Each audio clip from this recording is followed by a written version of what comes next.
Hi everybody, Mike with Enviroscape LA, here today to talk to you about organic gardening. That's no secret. That's one of my passions in life. Here's the thing though, do you love your plants to death? Or worse yet, do you overwater them? You know, it's a natural human tendency to overwater your plants. We do that with our pets, we do that with our kids, you do that with everybody as you give them more because you're afraid that you don't give them enough. So it's always better to err on the side of too much rather than too little.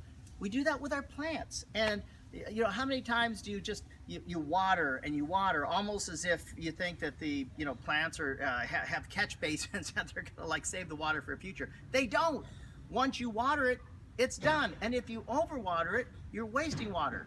In this drought, we just can't afford to overwater. So what is a person to do? Well, here's something I want you to think about. I want you to think of an illustration. You know what a water pump is? It sucks water up and it pushes it to another area. I'm going to tell you something. A plant is nothing more than a water pump. That's right. You take a plant, it pulls water out of the ground and it sweats. That's called evapotranspiration. It actually sweats water. And where does the water go? It goes into the air. And so what I figured out, did something really interesting, is wouldn't it be great if there was a way to give plants the water that they need rather than overwatering? Is there a way to do that? I think there is. And this is for the masses. This is for you, America. This is called the USA Garden, the way to water. And you can do this at your house. I'm going to explain very simply how we went about doing this. What we did was we built a above ground redwood planter.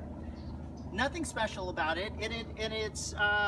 But as you look closer, I actually put EPDM pond liner from the pond industry. It's Fish Safe Pond Liner. Put this in there so that it waterproofs the whole entire garden. Now, this is like a big bathtub, so to speak. We installed this 6-inch pipe, and the 6-inch pipe, we put this sock around it here so to kind of keep sand from going into it, and we have a little drip irrigation thing going. So when the drip irrigation goes off on the rest of the garden, it actually fills this up. What we did was we filled half of this thing with screen beach sand, and then the top of it got filled up with compost.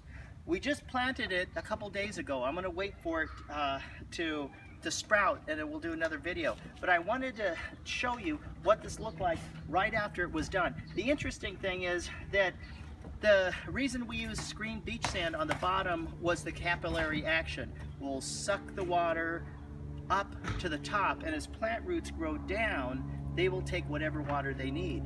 Plants don't overeat, so to speak, or overdrink like people do. Plants are really, they know exactly what they need, and they'll take whatever water they need to be as healthy and vibrant as they can be. And we put the compost here so they get all the nutrients there. It's a great idea. It's duplicatable for the masses. I can imagine that I'm going to do a follow-up video, and I'll bet you that this is really a way that we can save water for thirsty America. This is Mike from Enviroscape LA signing off. When you think sustainability, think Enviroscape LA.